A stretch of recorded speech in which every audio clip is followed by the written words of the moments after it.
What is up, my brothers and sisters?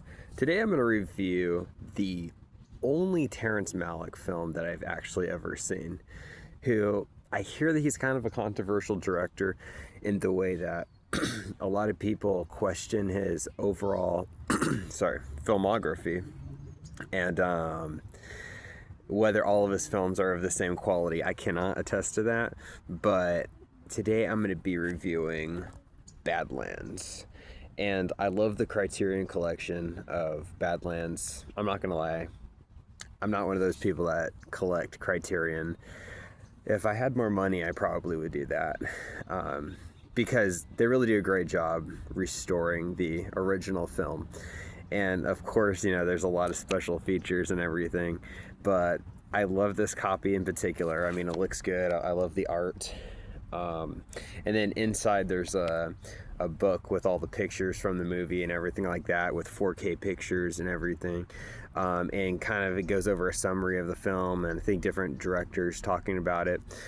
Super cool stuff. Anyway, I love this film. This is a really good film, and it stars Sissy Spacek and Martin Sheen. And I mean, I'm a huge Sissy Spacek fan. I think Sissy Spacek is, well, she's one of my favorite actresses of all time. She's absolutely terrific. Love her in the film. She's great. And this film is kind of, in a way, a character study of Martin Sheen's character, who's kind of like a James Dean psychopath in this film.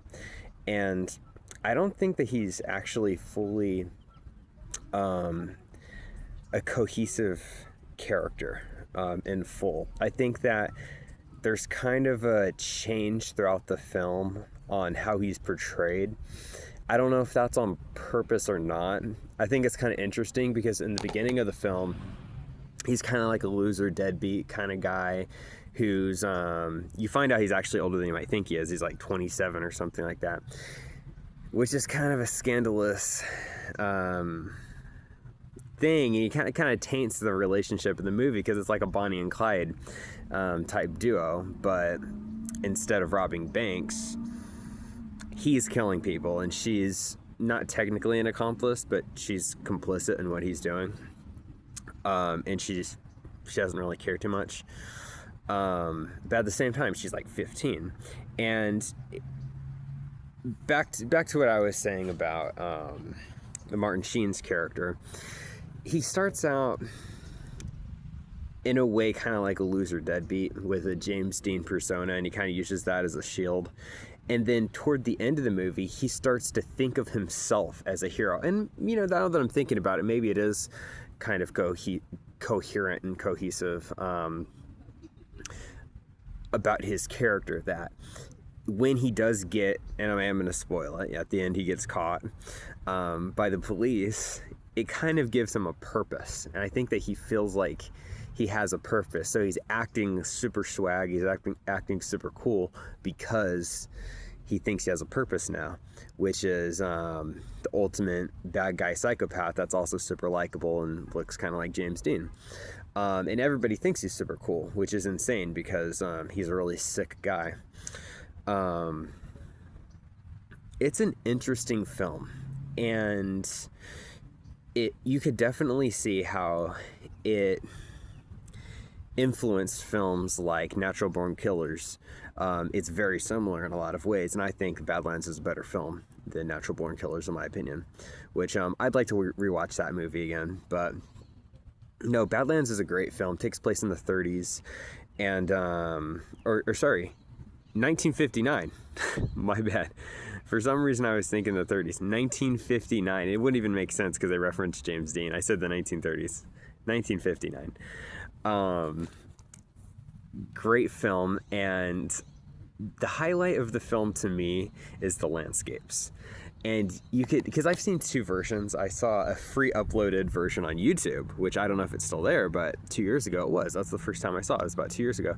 And it was a free uploaded version, and it was like about the quality that you would get, you know, in a 1990s released DVD official copy release. You know, no huge restoration, you know, no Blu-ray, no 4K, which is completely fine. I think that I actually prefer a lot of movies that have that kind of, not so restored look to it, not digitalized look to it, because it gives a more gritty vibe.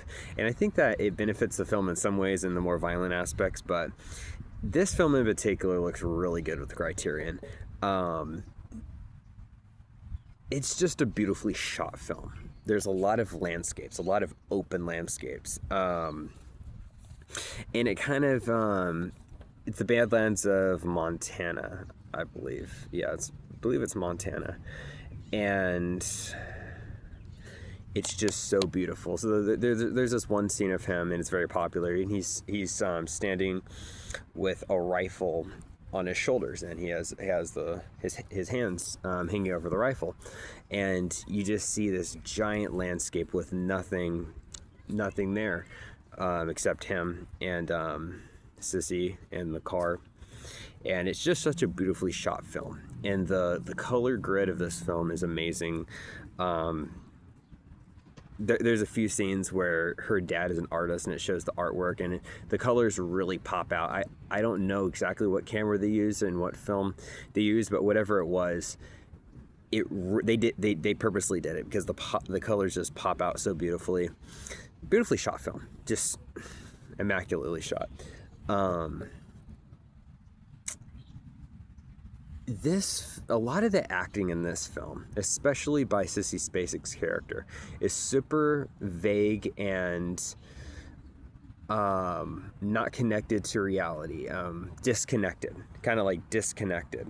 And it kind of feels like, I don't know if you've ever taken NyQuil, but if you ever have taken something like NyQuil that makes your brain kind of drowsy and kind of just not really completely understanding,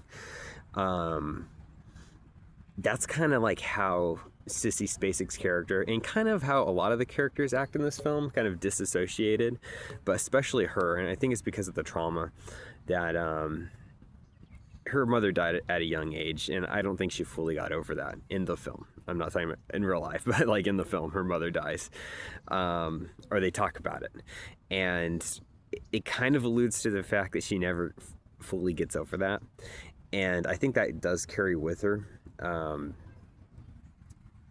I think it affects her personality. And then and I'm going to spoil it, when Terrence Malick, or sorry, not Terrence Malick, he's the director, Martin Sheen's character, when he murders her father right in front of her, I think that her brain just pops. She just disassociated. She just goes with the flow. And she just kind of is kind of stone and just not a lot of emotion. She's not breaking down crying. She never does it once in the film.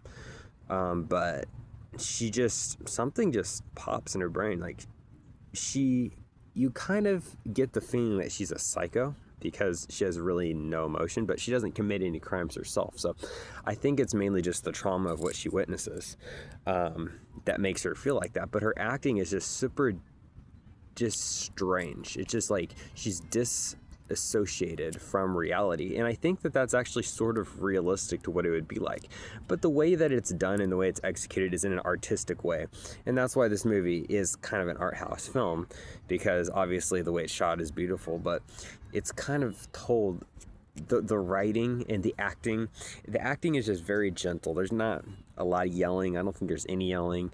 Even in the most tense moments of the film, it's just very like chill. Like when Martin Sheen's character breaks into her house, he's packing up her stuff, and the dad's like, "What are you doing, boy?" And the dad's played by Warren Oates, who's just an absolute legend. I mean, I love Warren Oates. He's in The Wild Bunch, The Hired Hand, 2 Western movies I'm absolutely going to do reviews on. I love both of those films. He's a great actor of the 70s. And he's like, "What you doing, boy?" That's super cool stuff. And he's like, "I'm taking your daughter, and you're not going to do anything about it." He's like, "I'm going to call the police." And he's like, "I have a gun, and I'll kill you."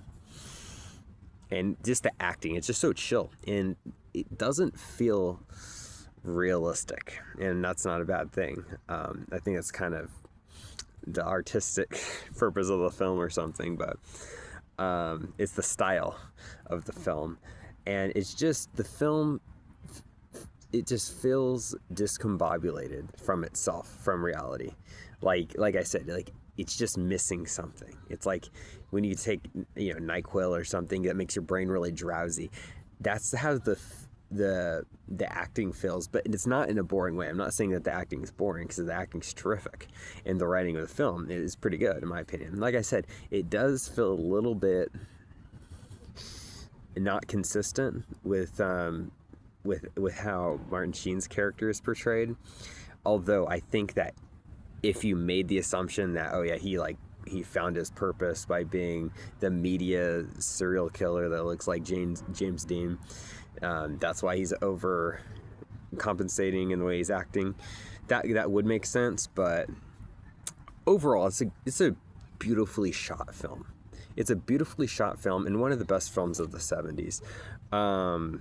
This film was 1973, and it is films like this, films like Looking for Mr. Goodbar, which I already did on the channel, that just really show how even the more underrated films of the 70s, masterpiece films of the 70s that are very underrated, how the 70s really is just such a great decade for film. And anyway, I think I'm going to end it there, but Badlands, highly recommend this particular copy. It's a little expensive because it's Criterion, and definitely just get a normal copy if you can't afford it, which I understand. But like I said, at one point there was a copy on YouTube, which is perfectly fine. I don't know if it's still there. I haven't checked, but it was 2 years ago, which does not mean it's still there now. And anyway, Badlands, Terrence Malick, great film. I give it a 10 out of 10. I said it last video, and I'm saying it again. I've been giving a lot of films 10 out of 10 ratings, but it's just because I want to talk about these films. They're terrific films. And it's definitely, at the very least, top 30 of the 1970s. I think objectively, at the very least. And great film. Anyway, peace out, and I hope you all have a great day.